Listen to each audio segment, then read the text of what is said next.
चालू कर दिए। Hey guys, good evening, good morning everyone.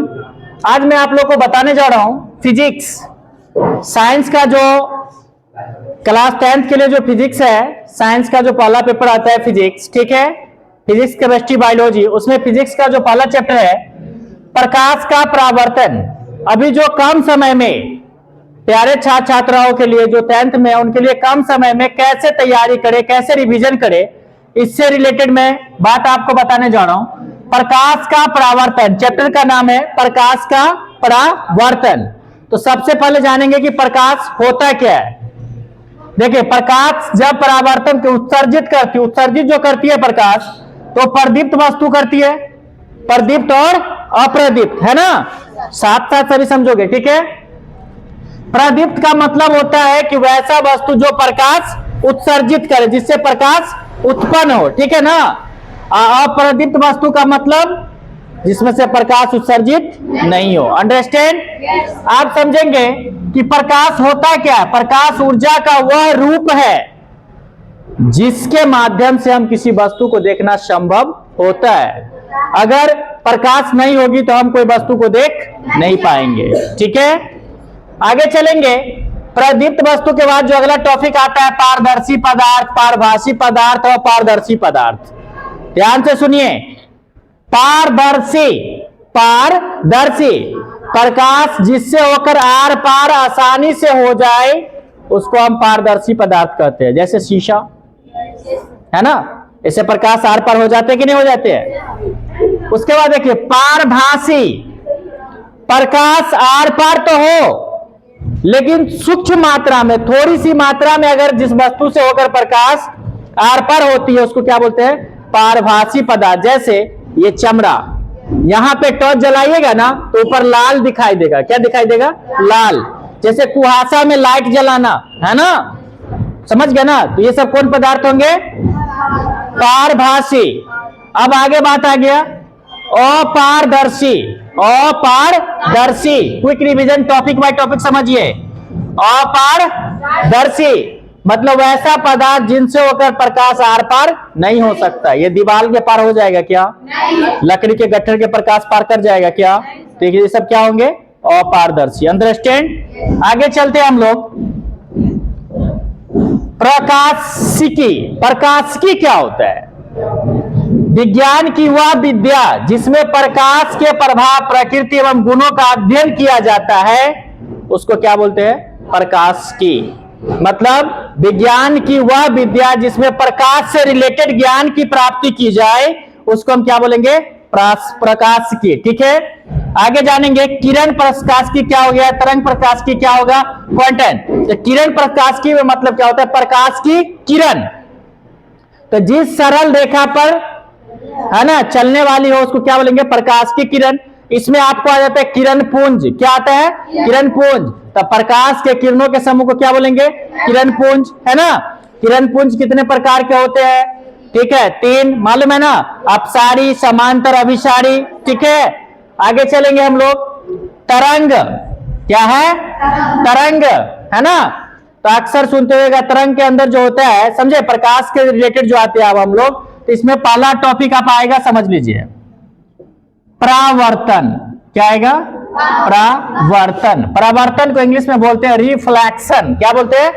Reflection. मतलब प्रकाश को एक माध्यम से दूसरे माध्यम टकराकर लौटने की जो क्रिया होती है उसको क्या बोलते हैं? प्रकाश का परावर्तन। जैसे कि आप एक आईना ले लो और सूरज के पास ऐसे रखो, ऐसे रोशनी आ रहा है, ऐसे रखो और उसको देख रहे, सूरज का शीशा पर आएगा और शीशा से रिफ्लेक्टिंग टॉर्च की तरह रोशनी भागेगा, भागता है ना। अंधेरा में भी जो दिखाई देता है ना लंबी दूरी तक, उसको क्या बोलते हैं? प्रकाश का परावर्तन। कोई दिक्कत? आगे चलेंगे। अवतल दर्पण इसमें आता है। क्या आता है? अवतल दर्पण, उत्तल दर्पण, है ना। गोलीय दर्पण, गोलीय जो होता है वो परावर्तक सतह का एक टुकड़ा होता है। क्या होता है? टुकड़ा, है ना।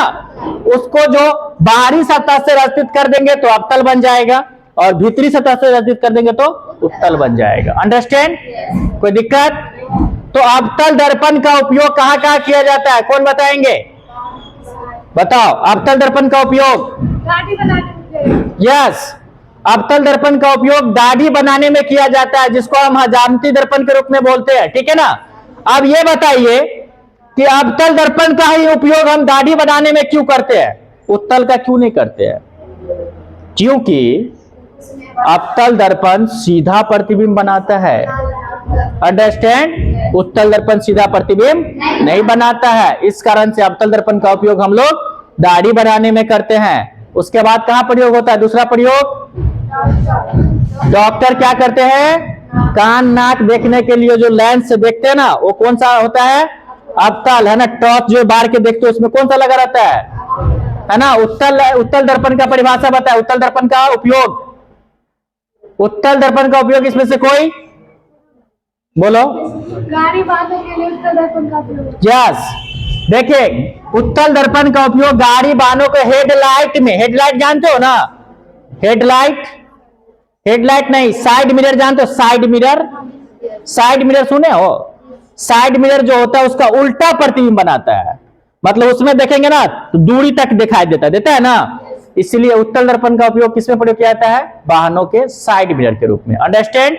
तो ये आपका क्विक रिवीजन पॉइंट था, इसमें रिवीजन में कोई डाउट? आप इस प्रकार से कोई भी टॉपिक को आराम से समझ सकते हैं, क्योंकि देखिए परीक्षा में जो है मुख्य बिंदु से क्वेश्चन पूछा जाता है। इसमें प्रकाश के परावर्तन जो चैप्टर का नाम है, इसमें क्वेश्चन आ सकता है कि प्रकाश के परावर्तन के नियम को लिखे, अवतल दर्पण का उपयोग बताए, उत्तल दर्पण का उपयोग बताए, ठीक है, समझ गए ना। उसके बाद प्रदीप्त वस्तु का उदाहरण दे, अप्रदीप्त वस्तु किसे कहते हैं, ठीक है, प्रतिबिंब क्या होता है, वास्तविक प्रतिबिंब क्या होता है, समझ गए ना, कोई दिक्कत? इससे ज्यादा इसमें क्वेश्चन नहीं रहता है। दूसरा लेसन में जाइएगा जिसका नाम है प्रकाश का अपवर्तन, फिजिक्स में प्रकाश का अपवर्तन, उसमें इसमें परावर्तन था, उसमें क्या है? अपवर्तन। उसमें लेंस की पढ़ाई होगी, किसका? लेंस। लेंस किसे कहते हैं, है ना, समझ गए ना। लेंस कितने प्रकार के होते हैं? दो प्रकार के होते हैं, उत्तल लेंस, अवतल लेंस, है ना, समझ गए ना। उसके बाद स्नेल का नियम उसमें पूछ दिया जाएगा, ठीक है। फिर उसमें भी रहता है वास्तविक प्रतिबिंब, काल्पनिक प्रतिबिंब। तो जो आपको परावर्तन में है वो अपवर्तन में भी कुछ परिभाषाएं मिलते रहते हैं, ठीक है ना। उसके बाद बीएम जो चैप्टर आपका आता है, मानव नेत्र रंग बिरंगा संसार, तीसरा लेसन जिसका नाम है मानव नेत्र। ध्यान से सुनेंगे, मानव नेत्र मतलब उसमें सिंपल सी बात समझिए कि आंख से संबंधित पढ़ाई होगी। इससे संबंधित आंख से। लॉन्ग क्वेश्चन में, दीर्घ उत्तरीय में आपसे क्वेश्चन आ सकता है, मानव नेत्र का सचित्र वर्णन करें, आंख का चित्र बनाइए, है ना। उसके बाद इसमें आ सकता है कि दृष्टि दोष क्या होता है? दृष्टि मतलब आंख, और दोष मतलब समस्या, आंख में होने वाला बीमारी, अंडरस्टैंड। तो किसी कारणवश अगर आंख हमारी या हमारा नेत्र, है ना, नेत्र को ही आंख बोलते हैं, दूर या निकट की वस्तु को देखने की क्षमता खो देती है, उसको क्या बोलते हैं? दृष्टि दोष। समझ गए? दृष्टि दोष कितने प्रकार के होते हैं? 3 प्रकार के होते हैं, निकट दृष्टि दोष, दूर दृष्टि दोष, जरा दूरदर्शिता, है ना। तो निकट दृष्टि दोष क्या होता है? निकट दृष्टि दोष कोई? यस, ध्यान से सुनिएगा, फंसिएगा नहीं। निकट दृष्टि दोष में निकट के वस्तु देख लेगा, दूर के वस्तु नहीं देखेगा, ओकरा नजदीके के वस्तु देखने की बीमारी होता है, उसको क्या बोलते हैं? निकट दृष्टि दोष, अंडरस्टैंड। दूर दृष्टि दोष का मतलब जिसको दूर के वस्तु देखने की क्षमता हो और नजदीक के देखने की क्षमता नहीं हो, उसको दूर दृष्टि दोष, ठीक है। जरा दूरदर्शिता मतलब आंख झिलमिलाने लगता है, नजदीक का देखता है ना, दूर का देखता है, उसको क्या बोलते हैं? जरा दूरदर्शिता, अंडरस्टैंड। इसके बाद जो आती है बात दृष्टि दोष में, इंद्रधनुष क्या आता है? इंद्रधनुष। गांव घर में पुराना जमाना में बुढ़वा बुढ़िया सब कहते रहता है, अरे पनसुखा होगा, क्या होगा? पनसुखा, है ना। तो पनसुखा के ही नाम है इंद्रधनुष। क्या नाम है? इंद्रधनुष। तो वर्षा होने के उपरांत, है ना, सूर्य की ओर पीठ करके जब हम खड़े होते हैं, मतलब कि पश्चिम मुहे घूम के खड़ा होते हैं, ठीक है ना, तो एक आसमान में रंगीन पट्टी कभी कभी दिखाई देता है, कभी कभी, जिसका रंग 7 रंग का होता है। कितना रंग के? 7, है ना। उसी को हम लोग क्या बोलते हैं? इंद्रधनुष, ठीक है। अब अगला क्वेश्चन आ जाता है, तारे क्यों टिमटिमाते हैं? तारे क्यों टिमटिमाते हैं? तो हम बता सकते हैं, तारे इसलिए टिमटिमाते हैं वायुमंडलीय दाब के कारण, है ना।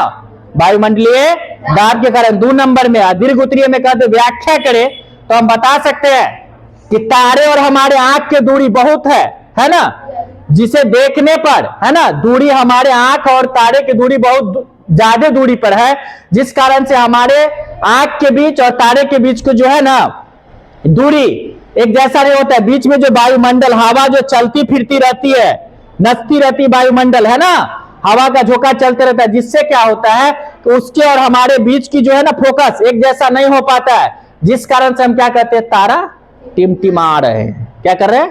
टिमटिमा रहे हैं। अंडरस्टैंड? समझ गए बात? तारे टिमटिमाना इंद्रधनुष, कोई दिक्कत? तो ग्रह क्यों नहीं टिमटिमाते हैं? तो ग्रह फिक्स होता है, ग्रह फिक्स होता है ना। समझ गए ना? मुझे ना बात। पृथ्वी भी क्या है? पृथ्वी क्या है? ग्रह है ना। कोई दिक्कत? ये था आपका पार्ट 3 तक का चैप्टर। कोई दिक्कत? Thank you guys. Next video next stage.